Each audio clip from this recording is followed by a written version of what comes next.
அண்ணா உங்கள் நேம் சொல்லிவிடுங்க. என் பேர் சுரேஷ். சுரேஷ் அண்ணா. அப்படியே மக்கள் இங்கே கமிட்டி மெம்பர்ஸ் எல்லாம் இருக்காங்க. அவனை நேம் சொல்லிடுங்கண்ணே. அருண் பாண்டியன். அப்படியே சார். சுயம்பு கௌதம் புகழ் சிவலிங்கம் அண்ணே ரவிச்சந்திரன். அப்படியே நேம் சொல்லிடுங்க. வசந்தகுமார் ஸ்ரீ அனுஷ் சுகுமார். சிறப்பு வாய்ந்த இந்த போட்டியானது ஸோ அண்ணன்ட்ட கேட்டுக்கலாம். நிறையா டோர்னமெண்ட் விஷயங்கள் எப்படி நடத்துகிறாங்க அப்படிங்கிற விஷயத்தை பற்றி கேட்கலாம்.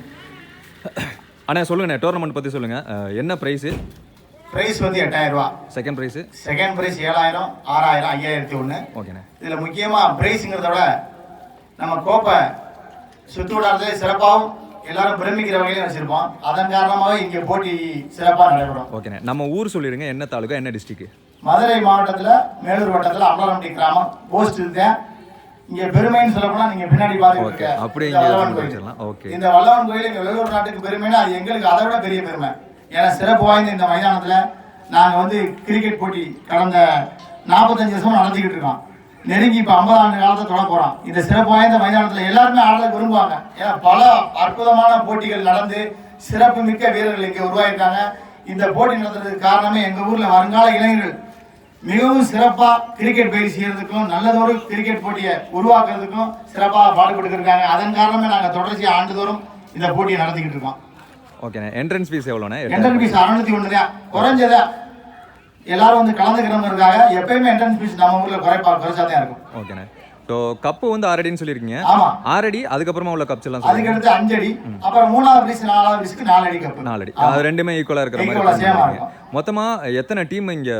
மொத்தமாக 24 டீம். 24 டீம். என்ன டேட்டுங்கிறத சொல்லிருங்கண்ணே. டேட் இந்த இப்போ அன்னைக்கு அதாவது 30/1. ஸோ ஆக்சுவலாக நவம்பர் டிசம்பர் டோர்னமெண்ட் சொல்லலாம். நவம்பரில் கடைசி நாளும் டிசம்பரோட முதல் நாளையும் வச்சு மேட்ச் முடிக்கிறீங்க. ஓகேண்ணே. வேற என்ன சிறப்பு அம்சங்கள் நம்ம டோர்னமெண்ட் பொறுத்த வரைக்கும் சொல்லலாம்? நம்ம டோர்னமெண்ட் பொறுத்த சிறப்புன்னு சொல்லப்போனா இங்கே வந்து ஆடுறவங்க எல்லாருமே என்ன நினைப்பாங்கன்னா எத்தனை கிரவுண்டில் ஆனாலும் அம்பலம்பட்டி கிரவுண்டில் ஆடி கப்பு வாங்கணும். அதுதான் அவங்களும் பெருமையாக கருதுவாங்க. அதுபோக எங்களுக்கு இந்த ஏசிசி டீமுக்கு சுற்று வட்டாரத்தில் ஒரு தனி பேரே இருக்கு. அவங்க நடத்துனாங்கன்னா சிறப்பாகவும் இருக்கும். அதே சமயத்தில் இந்த கிரவுண்டில் பிரைஸ் வாங்கினா அவங்க என்னைக்குமே ஒரு கெத்தாக சொல்லிக்குவாங்க. நாங்கள் போனோம்பா அம்பலம்பட்டி கிரவுண்டில் ஆடி ஜெயிச்சோம்பா. கப்புக்காகவே நம்ம ஊருக்கு வருவாங்கல்ல, பெரிய கப்பு. நாங்கள் 24 சொல்லிக்கிட்டோம். சில சமயத்தில் நிறைய டீம் வரும். எல்லாருக்கும் நம்ம பிரமிப்பா இருக்க வேணாம் அப்படின்னு சுருக்கமாவே செஞ்சுட்டோம். ஆமா, புத்தாண்டுக்கு தான் வழக்கமா செய்வோம். ஆனா இந்த ஒரு அட்வான்ஸா மழைக்காலங்கிறதுனால கொஞ்சம் அட்வான்ஸாவே இந்த மேட்சை ஆரம்பிச்சு. பிரைஸ் டிஃபரன்ஸுமே பார்த்தீங்கன்னா எனக்கு பிடிச்சிருந்துச்சு. ஏன் சொல்றேன்னா 8000 ரூபாய் நீங்க வந்து மினிமமா வச்சிருந்தாலும் 8, 7, 6, 5ங்கிற கான்செப்ட்ல வச்சிருந்தீங்க. அந்த 1000 ரூபாய் டிஃபரன்ஸ் அது நல்லா இருந்துச்சு. அதே மாதிரி கப்பு 6 அடி கப்புங்கிறப்போ ஒர்த்து எனக்கு தெரிஞ்சு. ஸோ கப்புக்காகவே எல்லாருமே ஆடுவாங்க நம்ம ஏரியா சைட்ல இருந்து. வேற இந்த கோயிலோட சிறப்பு அம்சம் சொல்லுங்க. இந்த கோயில் வந்து ஒரு 350 ஆண்டு பழமையான கோயில். இது வந்து ஒரு வெள்ளக்கார ஆட்சி காலத்துல வந்து மிகவும் போராட்டத்துக்கு மத்தியில நம்ம சுதந்திரம் வாங்குற காலத்துக்கு முன்னாடி இருந்து பெரும் போராட்டமாக இங்க இருந்த தலைவர்கள் கடுமையான போராட்டம். அதுல முக்கியமா அந்த வீரன் அமலாளர் என்று சொல்லப்படுகிறவர் நம்ம நாட்டுடைய விடுதலைக்காக ரொம்ப கடுமையா போராடி அதன் காரணமா இந்த இடம் வந்து ஒரு முக்கியமான இடமாயிருச்சு. அப்ப இந்த நாட்டார்கள் அதான் நாங்கள் ஒரு 62 கிராமம் சேர்ந்து இந்த கோயிலை கட்டணம் முடிவெடுத்து ஒரு 350 ஆண்டுகளுக்கு முன்னாடி இந்த கோயிலை கட்டி சிறப்பாக இது இன்ற வரைக்கும் எந்தவித சேதமும் இல்லாமல் சிறப்பாக மிகவும் போற்றும் வகையில் இருக்கு. இது ஆண்டுதோறும் சிறப்பான முறையில் மாசி பங்குனியில் திருவிழா நடக்கும். அப்போ பார்த்தீங்கன்னா ஒரு சித்திரை திருவிழாவுக்கு நிகராக எங்கள் ஊரில் சிறப்பான ஒரு கூட்டம் ஒரு 7 நாள் மிகவும் பிரம்மாண்டமாக நடக்கும். நீங்களும் ஒரு வாய்ப்பு இருந்தால் வந்து கண்டிப்பாக நம்மளை கூப்பிட்டு ரொம்ப சந்தோஷம். கண்டிப்பாக நமக்கு அந்த சான்சஸ் இருந்துச்சுன்னா கண்டிப்பாக அந்த கோயில் திருவிழாவுக்கோ அந்த டைமில் கண்டிப்பாக வருவோம்.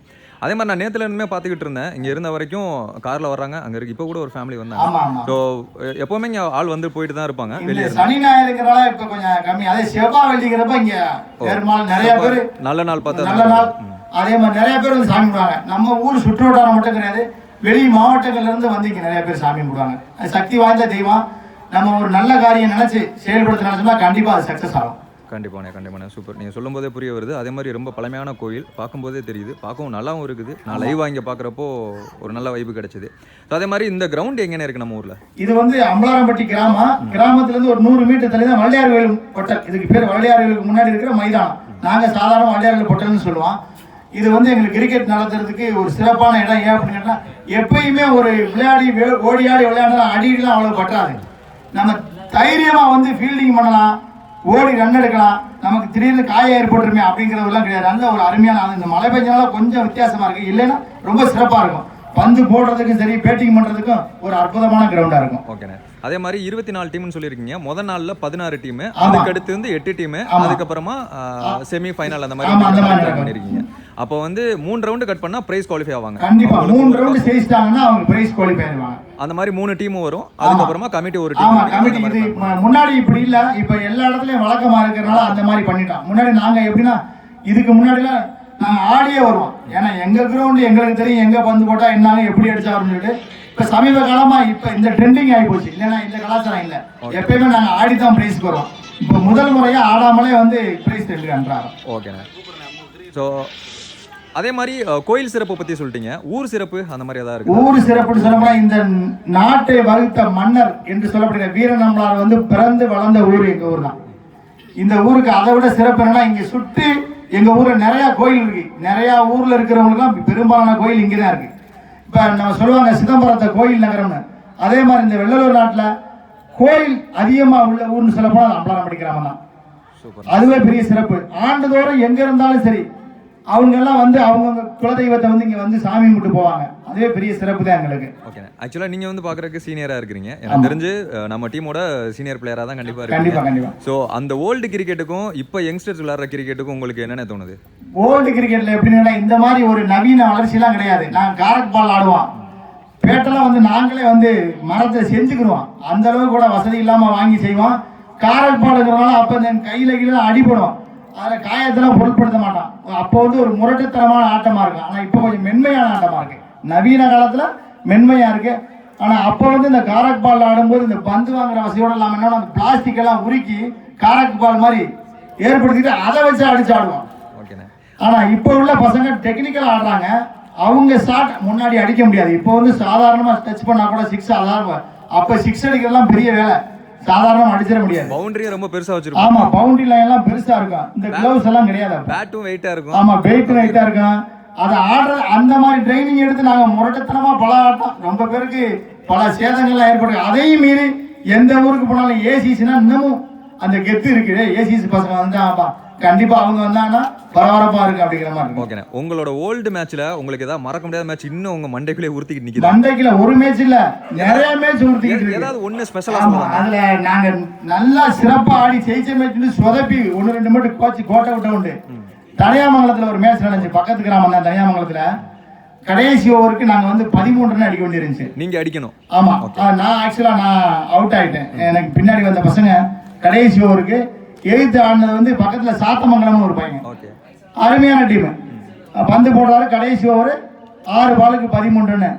முதல் 3 பாலுக்கு பந்து டாட் ஆயிடுச்சு. அப்புறம் கடைசி 3 பாலுக்கு தான் வந்து அந்த 13 ரன் அடிக்க வேண்டியிருந்துச்சு. கடைசி அந்த 2 பால், 4வது பால் 5வது பால் 6 போயிடுச்சு. ஒரே கொண்டாட்டம், ஒண்ணுமே பண்ண முடியல. ஆனா சேம் விக்கெட்டுன்னு சொன்னா மறுபடியும் கடைசி பால் போடுறாப்புல அதுவும் டாட் ஆயிடுச்சு. மேட்ச் டிராவ் ஆயிடுச்சு. அவங்களும் சேம் விக்கெட் டீம். மறுபடியும் ஒரு சூப்பர் ஓவர் கொடுத்தாங்க. அந்த சூப்பர் ஓவர்ல எங்க பசங்க 2 பசங்க 2 6 2 சிங்கிள் அடிச்சாங்க. அது போல 2 டாட் பால், 14 ரன். அதுக்கடுத்து அவங்க ஆடினாங்க. அவங்க ஆடி ஜெயிக்க முடியல அந்த மேட்ச் இன்னைக்கு. ஆனா அவங்களும் 6வது பால் வரைக்கும் கொண்டு போனாங்க. 6வது பால்ல போர் அடிச்சா ஜெயிக்கலாம்ங்கிற ஒரு சூழ்நிலை இருந்துச்சு. ஆனா அது பவுண்டரி வரைக்கும் போய் தடுத்துட்டாப்ல எங்க பசங்க. தடுத்துட்டு அவங்க 3 ரன் எடுத்தாங்க. 1 ரன் வித்தியாசத்துல ஜெயிச்சாங்க. பரபரப்பான மேட்ச். இன்னைக்கு அது மறக்க முடியாது. இப்போ ஓகேண்ணே, அப்ளாஸ் கிடைக்குது, யங்ஸ்டர்ட்ட இருந்து கிடைக்குது. உண்மையிலே ஒரு நல்ல விஷயம். அவங்களுக்கு இது தெரியுமா என்னன்னு தெரியல. இதெல்லாம் நீங்க ஷேர் பண்ணிருக்கீங்களா? ஷேர் பண்ணிருக்கேன். நிறைய, அதாவது நிறைய மேட்ச் இந்த மாதிரி அட்டகாசமா ஜெயிச்சிருக்கான். இதுல ஒரு சொதப்பின மேட்ச் இன்னும் மண்டைக்குள்ள என்ன உடஞ்சிட்டு. அதை சொல்லுங்க. ஆமா, இங்கிட்ட அரசனூர் பக்கம், அது சரியா ஞாபகம் இல்லை, எந்த எனக்கு அந்த ஊர் பேர் ஞாபகம் இல்லை. கடைசி பாலுக்கு ஆக்சுவலா 2 ரன் அடிக்கணும்.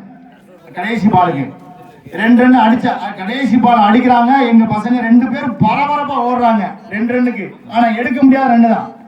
எடுத்து 2 ரன் எடுத்தாச்சு. மணல் புழுதி பறக்குது, ஓடுறதே தெரியல வெளியூர் இருக்கவங்களுக்கு. 3வது ரன்னுக்கு அந்த அவங்க போன பிஸில ஜெயிச்சிட்டோங்கிறத மறந்துட்டு 3வது ரன்னுக்கு ஓடுறாங்க. நாங்க வெளியில இருந்து கத்துறோம் 2 ரன் தான் நமக்கு தேவை 2 ரன். 3வது ரன் எடுக்கும்போது ரன் அவுட் ஆயிட்டாங்க. அவ்வளவுதான் விக்கெட் மேட்ச் டிரா ஆயிடுச்சு. ஓகே ஜெயிச்சிருந்த மேட்சை கோட்டை விட்டது அன்னைக்கு தான். இதெல்லாம் ஒரு பெரிய மண்டையில தூங்கும் போதெல்லாம் வந்துட்டே இருக்கு தேவையில்லாம. சங்கையான ஒரு பையன், இன்னொரு பையன் சரியா ஞாபகம் இல்ல, 2 பேர் நில்லுங்கடா கத்துறோம். ஆனா நிக்கிறது மாதிரி தெரியல, ஓடிக்கிட்டே இருக்காங்க. கண்டிப்பா இந்த வீடியோவை அவங்க 2 பேர்ல யாரா கண்டிப்பா என்ஜாய் பண்ணுவாங்க இந்த மாதிரி சம்பவத்தை. அதுக்கப்புறமான முன்னாடி இருந்த கிரிக்கெட்லாம் பாத்தீங்கன்னா இப்போ ஆடுறாங்கல்ல அந்த சுவிட்ச் ஹிட்லாம், ரைட் ஹேண்டர் பேட்ஸ்மேன் லெஃப்டா திரும்பி அடிக்கிறது, அந்த மாதிரி விஷயங்கள்லாம் நடக்குமா? எனக்கு தெரிஞ்ச அப்படிலாம் இல்ல. சோ இந்த மாடர்ன் கிரிக்கெட்ல தான் அதெல்லாம். ஆமா, இது என்னைய பொறுத்தவரை சமீப காலமா இந்த ஷாட்லாம் இருக்குது. நாங்க ஆடுற காலத்துல ஆப்ல ஆடுறதே பெரிய விஷயம் சொல்ல போனோம். உண்மைதான். எல்லாருமே லெஃப்ட் சைடு தான் ஆடுவாங்க. அந்த லெஃப்ட் ஹேண்ட் பேட்ஸ்மேன் அவங்க மாத்தி ஆடுவாங்க. இந்த மாத்தி ஆடுற சிஸ்டம் என்னுடைய காலத்துல பழைய காலத்துல கிடையாது. அப்புறம் நான் கேப்டனா இருந்து மேனேஜரா இருந்து அப்புறம் ஒதுங்கி இருந்த காலத்துல இந்த ஷாட் எல்லாம் பாத்திருக்கேன். முன்னாடி கிடையாது. சும்மா இப்போ இந்த ஷாட் எல்லாம் என்ஜாய் பண்றீங்களா? கண்டிப்பா கண்டிப்பா. அப்பெல்லாம் எங்களுக்கு இந்த மாதிரி ஆடுற ஐடியாவே இல்ல. இதான் நான் கேட்க வந்தேன். இப்போ உங்களுக்கு அது தோணும்ல? இப்ப தோணுது இதெல்லாம் எப்படி தெரியாம போச்சு அப்படின்னு சொல்லி. இப்போ கூட இதை எப்படி கத்துக்கிட்டோம்னா நம்ம மேட்ச் கிரிக்கெட் மேட்ச் ஐபிஎல் மேட்ச்ல இந்த மாதிரி ஷாட்டே நம்ம பாக்குறோம். பரவாயில்ல டிஃபரெண்டா ஆடுறாங்களே அப்படின்னு ரொம்ப வித்தியாசமா இருக்கு. மாடர்ன் கிரிக்கெட் நிறைய மாறிடுச்சுன்னு. ஆமா கண்டிப்பா. அதே மாதிரி பவுலர்ஸ்மே நிறைய வேரியேஷன் கையில முன்னாடி நம்ம குத்துமைப்பா போடுவான். இப்போ அவங்க இங்க உள்ள லோக்கல் பவுலர்ஸ் பந்த வேரியேஷனா சுத்தி விடுறாங்க, ஸ்பின் பண்றாங்க. அது முன்னாடிலாம் கிடையாது, பிடிச்சி போடும். ஆனா இப்போ உள்ள பசங்க கொஞ்சம் த்ரோ பண்ற மாதிரி இருக்கு. முன்னாடி உள்ள பசங்க கிளீனா பந்து போடுவாங்க. எல்லாரும் அந்த டைம்ல ஜஸ்ட் எல்போ மடங்க எல்லாரும் பியூரா தான் போட சொல்ல வரீங்க. இந்த எரிஞ்சு விளையாடுற பந்தெல்லாம் கிடையாது, ஒரே வந்து கரெக்டான பந்து போடுவாங்க. இப்போ கொஞ்சம் த்ரோவிங் இருக்கு. ஆக்சுவலா எப்படின்னா நம்ம கமெண்ட் செக்ஷன்ல நிறைய பேர் அதை வந்து சொல்லுவாங்க. எப்படின்னா நிறைய பேர் ஆக்ஷன் போடுறாங்க, அதை பார்க்க மாட்டாங்களா, நீங்க பார்த்து சொல்ல மாட்டீங்களா அப்படின்னு நிறைய பேர் சொல்றீங்க. ஆக்சுவலா நம்மளால வீடியோ எடுக்க மட்டும்தான் முடியும் ஒரு டோர்னமெண்ட்ல. அதை வந்து அம்பையர்ஸோ இல்லை கமிட்டியோ அதை தான் அவங்க தான் அதை பார்த்து அது அவங்களோட வேலை, அதை அவங்க தான் பண்ணணும். ஸோ அப்படிங்கிறத இந்த இடத்துல நான் குறிப்பிட்டு சொல்லிக்கிறேன். ஸோ கமிட்டியோ இல்லை நடத்துகிறவங்களோ அவங்க தான் அதை பார்த்துக்கணும். அதே மாதிரிண்ணே இன்னொரு விஷயம் என்னென்னா, ஆக்சுவலாக இப்போ எதுக்கு இந்த வீடியோ இவர் அண்ணன்ட்ட வந்து இவ்வளோ விஷயங்கள் நான் கேட்டு தெரிஞ்சுக்கிட்டேன்னா, கண்டிப்பாக இந்த வீடியோவை அண்ணன் ஏஜில் இருக்கிற சீனியர்ஸ் நிறையா பேர் பார்ப்பாங்க. ஸோ அவங்களுக்கு வந்து ஒரு மலரும் நினைவுகளாக கண்டிப்பாக இருக்கும், என்ஜாய் பண்ணுவாங்கன்னு நினைக்கிறேன். ஓகேண்ணே, தேங்க்ஸ்ண்ணே. அதே மாதிரி நம்மளை உள்ளூர் கிரிக்கெட் டீம் யூடியூப் சேனலுக்கு இந்த பேட்டி எடுத்ததுக்கு மிகவும் நன்றி, வாழ்த்துக்களை தெரிவித்துக் கொள்கிறோம். அதே சமயத்தில் த்ரோ பண்ற விஷயத்தை கேட்டீங்க, முடிக்கிறதுக்கு முன்னாடி சொல்லிடுறேன். நேற்று நாங்கள் பார்த்தோம், நாங்கள் என்ன நினைச்சோம்னா நம்ம எதுக்கு அதை போய் சொல்கிறோம், பிரச்சனை வரக்கூடாது, ஆப்போனன்ட் டீம் ஏதாவது வந்து சொன்னாங்கன்னா பார்த்துக்கிறோம் அப்படிங்கிறத விட்டுட்டான். ஏன்னா இங்கே நடக்கிற விஷயத்துல சின்ன பிரச்சனையாக இருந்தாலும் மனசை வந்துடும் சொல்லிட்டு நாங்கள் கொஞ்சம் விட்டுட்டாங்க. நீங்கள் சொன்ன மாதிரி தான் பார்க்கணும். நிறைய இடங்கள்ல நடக்கிறது அதானே. ஏன்னா சரி ஏதாவது ஆர்குமெண்ட் வந்துட்டா மேட்ச் ஸ்டாப் ஆயிருக்கும். அந்த மாதிரி சின்ன சின்ன விஷயங்கள் எல்லாம் அப்படியே போய்கிட்டே இருக்கும். அதனால ஒரு அண்டர்ஸ்டாண்டிங்ல போத் டீம், ஒரு டீம்ல இந்த டீம்ல ஒரு ஆள் இருப்பாங்க, அந்த டீம்ல ஒரு ஆள் இருப்பாங்க. நான் யாரையும் குறிப்பிட்டு சொல்லலை, காமனா சொல்றேன்.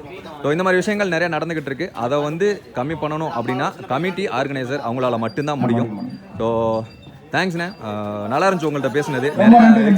நிறைய எக்ஸ்பீரியன்ஸ் நானுமே என்ஜாய் பண்ணேன். ஸோ அந்த காலகட்டத்தை நினச்சி நிறையா மைண்டுக்குள்ளெல்லாம் வந்து போச்சு. இமேஜின் பண்ணி பார்த்தேன் நீங்கள் எப்படி இருந்திருப்பீங்க, ஸோ எப்படி போயிருக்கோம் அப்படிங்கிறது. ஸோ நம்ம சேனலை இங்கே கூப்பிட்டதுக்கு ரொம்ப நன்றிண்ணே. ஃபர்ஸ்ட் டைமாக நம்ம ஊருக்கு வர்றேன்னு நினைக்கிறேன். நம்ம உள்ளூர் கிரிக்கெட் சேனலை கூப்பிட்டதுக்கு ரொம்ப தேங்க்ஸ்ண்ணே. ரொம்ப நன்றி, ரொம்ப நன்றி. Okay, thank you. R Sukumaran, Oruvanpatti, S Senthilarasu, S Vallarasu Amalarpatti அவர்களுக்கு நன்றியை தெரிவித்துக் கொள்கிறோம். 3ஆம் பரிசு சார்பாக நன்றி நன்றி நன்றி நன்றியை தெரிவித்துக் கொள்கிறோம். இந்த வருடம் மட்டும் அதற்கு ஒளிபரப்பிய எங்கள் அன்பன் சரத் அவர்களுக்கு தென்னாடை போட்டி புகழாரம் சூட்டப்படுகிறது. நன்றி நன்றி நன்றி. சிறப்பு, நீங்க வந்ததுக்கு ரொம்ப நன்றினே. நன்றி நன்றினே, நன்றி அம்மா. இதே போன்று ஒவ்வொருவரும் எங்களுக்கு முதல் பரிசு திறந்த பேச்சாளர் எங்கள் ஊரில் யாரும் இல்லை. நன்றி அம்மா, நன்றி. நாட்டில் உள்ள நல்ல உள்ளங்களுக்கு அனைவருக்கும் நன்றி நன்றி நன்றி.